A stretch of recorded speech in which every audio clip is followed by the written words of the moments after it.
The new scientific discovery I am looking into has to do with type 1 diabetes and a medication called Verapamil. First, what is type 1 diabetes?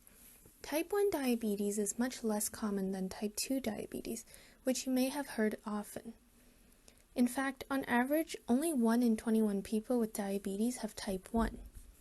It is an autoimmune disease that destroys certain cells in the pancreas.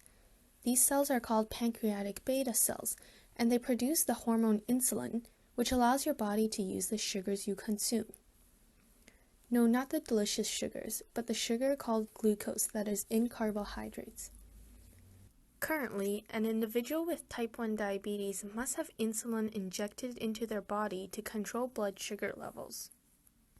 However, the new discovery is that taking oral doses of Verapamil is beneficial for people with type 1 diabetes.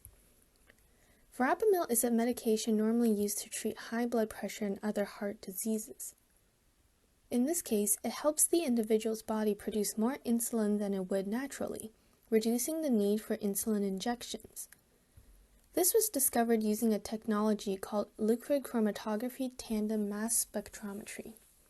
Essentially, this method allows the researchers to separate and identify the proteins in the blood samples that were collected.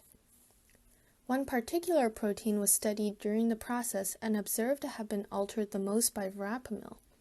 This protein is called chromogranin A, or CHGA for short, and it exists in the secretory granules of pancreatic beta cells.